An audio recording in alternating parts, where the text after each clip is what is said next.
Try this page number 13. First sum பாருங்க. A bus started its journey and reached different places with a speed of 60 km per hour. The journey is shown. ஒரு bus வந்து start ஆகுது, வேற வேற பிளேஸ்ல வந்து அது reach ஆகிக்கிட்டே இருக்கு. பஸ்னா ஒவ்வொரு பிளேஸ் வர வர அவங்க என்ன பண்ணுவாங்க, பேசஞ்சரை வந்து இறக்கிட்டு போயிட்டே இருப்பாங்க. அந்த பஸ் வந்து எந்தெந்த பிளேசஸ்க்குலாம் போகுது அப்படின்னு கொடுத்துருக்காங்க. எவ்வளோ ஸ்பீடில் போகிறாங்கன்னா 60 km per hour. 1 hourக்கு 60 km ஸ்பீடில் போகிறாங்க. அந்த ஜேர்னியை வந்து பிக்சரில் காமிச்சிருக்காங்க. பஸ் போகிற ரூட்டு ஏங்கிற பிளேஸ்லேருந்து பிங்கிற பிளேஸ்க்கு போகுது. அதாவது 4170 km டிஸ்டன்ஸு. அதே மாதிரி பி டு சினா 3410 km. அப்புறம் டிஇஎஃப்ஜி அப்படின்னு சொல்லிட்டு போகுது. மறுபடியும் ஏகே வருது. இதுதான் அந்த பஸ்ஸோட ஜேர்னி. இது எந்தெந்த பிளேசஸ்க்கு எவ்வளோ டிஸ்டன்ஸில் போகுதுன்னு கொடுத்துருக்காங்க. நமக்கு கொஸ்டின் என்னென்னா, find the total distance covered by the bus from A to D. ஏலேருந்து டிக்கு போக எவ்வளோ டிஸ்டன்ஸ் வந்து கவர் பண்ணியிருக்காங்க, அதோட டோட்டல் டிஸ்டன்ஸ் கேட்டிருக்காங்க. அப்போ என்ன பண்ணுவோம், ஏலேருந்து டி வரைக்கும் போகிற அந்த கிலோமீட்டர்ஸ் எவ்வளோத்தையும் ஆட் பண்ணணும். அடுத்தது பாருங்கள், find the total distance covered by the bus from D to G. அதே மாதிரி டியிலேருந்து ஜி வரைக்கும் எவ்வளோ டிஸ்டன்ஸ் போயிருக்காங்க, அதோட டோட்டல் கேட்டிருக்காங்க. அதையும் நம்ம ஆட் பண்ணணும். டியிலேருந்து ஜி வரைக்கும் எத்தனை ஸ்டாப்பிங்ஸ் வருது, எவ்வளோ கிலோமீட்டர்ஸ் போயிருக்குன்னு நம்ம ஆட் பண்ணணும். Next, find the total distance covered by the bus if it starts from A and returns back to A. ஏலேருந்து ஸ்டார்ட் ஆகி மறுபடியும் ரிட்டர்ன் பேக் டு ஏக்கே வருது. அப்படி தான் ஏல தான் ஸ்டார்ட் ஆச்சு, மறுபடியும் ஏபிசிடிஇஎஃப்ஜின்னு போயிட்டு மறுபடியும் ஏக்கு தான் அந்த பஸ்ஸு லாஸ்ட்டாக ஸ்டாப்பிங் ஆகுது. அப்போ எவ்வளோ டிஸ்டன்ஸ் வந்து total distance covered by the bus கேட்டிருக்காங்க. Next, can you find a difference of distances from C to D and D to E. சியிலேருந்து டிக்கு போகிற டிஸ்டன்ஸும் டியிலேருந்து இக்கு போகிற டிஸ்டன்ஸையும் அதோட டிஃப்ரென்ஸ் வந்து கண்டுபிடிக்க சொல்லியிருக்காங்க. டிஃப்ரென்ஸ்னால் அது subtraction. Find out the time taken by the bus to reach A to B, C to D, E to G, total journey. அது மாதிரி எவ்வளோ டைம் டேக்கன் ஆகிருக்கு, எவ்வளோ டைம் எடுத்திருக்கு அந்த பஸ் வந்து ஏலேருந்து பிக்கு போகிறதுக்கு, சியிலேருந்து டிக்கு போகிறதுக்கு, இலேருந்து ஜிக்கு போகிறதுக்கு. அது மாதிரி டோட்டல் ஜேர்னி ஏல ஸ்டார்ட் பண்ணி மறுபடியும் ஏலே வந்து ரீச் ஆகிறதுக்கு எவ்வளவு டைம் ஆயிருக்கு அப்படின்னு கேட்டிருக்காங்க. சொல்யூஷன் பார்க்கலாம். சொல்யூஷன், ஃபர்ஸ்ட் கொஸ்டின் பாருங்கள். Find a total distance covered by the bus from A to டின்னு கேட்டிருக்காங்க. இப்போ ஏலேருந்து டிக்கு போகிறதுக்கு எவ்வளோ டோட்டல் டிஸ்டன்ஸ் ஆகுதுன்னு கண்டுபிடிக்கணும். இப்போ A to B, B to C, C to D எத்தனை ஸ்டாப்பிங் போகுது, 3 ஸ்டாப்பிங்ஸ் போகுது. இப்போ இந்த 3யும் நம்ம என்ன பண்ணணும், ஆட் பண்ணணும். சொல்யூஷன், ஃபர்ஸ்ட் ஒனுக்கு A to B. A to B distance வந்து எவ்வளவு, 4170 கிலோமீட்டர். அதே மாதிரி B to C 3410 kilometre. C to D 2160 kilometre. இப்போ நமக்கு கொஸ்டின் வந்து என்னது, ஏ டு டி கேட்டிருக்காங்க. அப்போ இந்த 3யும் நம்ம என்ன பண்ணணும், ஆட் பண்ணணும். இப்போ இந்த 3யும் ஆட் பண்ணால் நமக்கு என்ன ஆன்சர் வருது, 9740 கிலோமீட்டர் வருது. அப்போது total distance covered by A to D வந்து எவ்வளவு, 9740 கிலோமீட்டர். நெக்ஸ்ட் பாருங்கள், find the total distance covered by the bus from D to G. அது மாதிரி டியிலேருந்து ஜிக்கு கேட்டிருக்காங்க. இப்போ D to E, E to F, F to G, இதுலேயும் 3 ஸ்டாப்பிங்ஸ் வருது. இப்போ டி டு இனா 8140, இ டு எஃப் வந்து 4830, எஃப் டு ஜி வந்து 2550 கிலோமீட்டர். அப்போ அந்த 3யும் ஆட் பண்ணணும். டி டு இ எவ்வளோ kilometre, 8140 kilometre. E to F வந்து எவ்வளவு, 4830 கிலோமீட்டர்.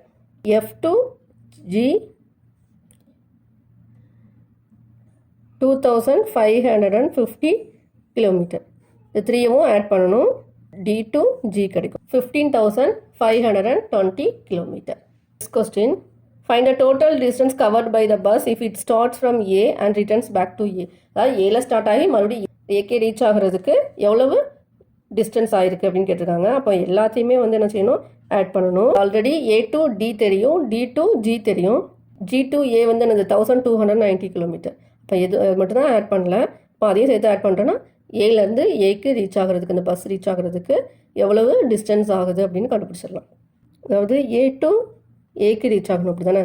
இப்போது நமக்கு ஆல்ரெடி ஏ டு டி தெரியும், டி டு ஜி தெரியும், அப்புறம் ஜி டு ஏ. இப்போ ஏ டு டி எவ்வளவு, 9740 கிலோமீட்டர். டி டு ஜி எவ்வளவு, 15,520 கிலோமீட்டர். G to A எவ்வளவு? 1,290 கிலோமீட்டர். இப்போ இந்த 3 டிஸ்டன்ஸையும் நம்ம என்ன பண்ணணும்? ஆட் பண்ணணும். அப்போ நமக்கு A to A கிடச்சிடும். 26,550 கிலோமீட்டர். இப்போ அந்த பஸ்ஸு ஏலேருந்து மறுபடியும் ஏக்கே வந்து சேர்கிறதுக்கு எவ்வளோ கிலோமீட்டர் ஆகும்? 26,550 கிலோமீட்டர் ஆகுது. Next question, can you find the difference of distances from C to D and D to E? C to Dலேருந்து எவ்வளோ டிஸ்டன்ஸ் ஆகுது, D to Eலேருந்து எவ்வளோ டிஸ்டன்ஸ் ஆகுது, இது ரெண்டுக்குள்ள டிஃப்ரென்ஸ் கேட்டிருக்காங்க. இப்போ C to Dக்கு 2,160 கிலோமீட்டர், அது மாதிரி D to Eக்கு 8,140 கிலோமீட்டர். இது ரெண்டுக்குள்ள டிஃப்ரென்ஸ்னால் என்னது? மைனஸ் பண்ணணும். இப்போது இந்த டிஸ்டன்ஸ் தான் வந்து என்னது அதிகமாக இருக்குது. அப்போது D to Eலேருந்து C to Dயை மைனஸ் பண்ணணும். D to Eயோட டிஸ்டன்ஸ் எவ்வளவு? 8,140 கிலோமீட்டர். C to Dயோட டிஸ்டன்ஸ் 2,160 கிலோமீட்டர். இதோட டிஃப்ரென்ஸ் கேட்டிருக்காங்க. அப்போ மைனஸ் பண்ணலாம். 5,980 kilometre. Fifth question, find out the time taken by the bus to reach A to B, C to D, E to G total journey. அதாவது A to Bக்கு reach ஆகிறதுக்கு எவ்வளோ time ஆகுது, அதே மாதிரி C to Dக்கு E to Gக்கு total journey, ஏலேருந்து மறுபடியும் AK வர்றதுக்கு எவ்வளவு டைம் ஆச்சு அப்படின்னு கேட்டிருக்காங்க. நமக்கு ஆல்ரெடி 1 ஹவருக்கு 60 கிலோமீட்டர் ஸ்பீடில் பஸ்ஸு போய்கிட்டு இருக்கு. அப்படி தானே நமக்கு ஆல்ரெடி தெரியும். 60 கிலோமீட்டர் ஸ்பீடில் வந்து பஸ் வந்து மூவ் ஆகிக்கிட்டு இருக்கு. ஸ்பீட் வந்து 60 கிலோமீட்டர் 1 ஹவருக்கு அப்படின்னு ஆல்ரெடி ஃபஸ்ட்டு ஸ்டார்டிங்லேயே கொஸ்டினில் சொல்லியிருக்காங்க. அப்போ நமக்கு ஸ்பீடு வந்து ஆல்ரெடி தெரியும். ஸ்பீடுக்கு என்ன ஃபார்ம்லானா டிஸ்டன்ஸ் பை டைம். நமக்கு இப்போ கேட்டிருக்கிறது டைம் தான். இப்போ time equal to distance by speed. டைம் இங்கே போகணும், இந்த ஸ்பீடு வந்து இங்கே வரும். நமக்கு என்ன கொஸ்டின்? டைம் தான் நமக்கு தெரியாது, அதனால் தெரியாத லெஃப்ட் சைடு எப்பவுமே வச்சுக்கணும், தெரிஞ்சதெல்லாம் ரைட் சைடு கொண்டு போயிடணும். இப்போ time equal to distance by speed. Distance எவ்வளவு? இப்போ நமக்கு ஃபஸ்ட்டு பாருங்கள், ஏ சம்மில் A to B கேட்டிருக்காங்க. ஏலேருந்து பிக்கு போகிறதுக்கு 4,170 கிலோமீட்டர் ஆகுது. அப்போ டைம் டேக்கன், அப்போ டைம் வந்து அதாவது டீன்னு எடுத்துக்கலாம்.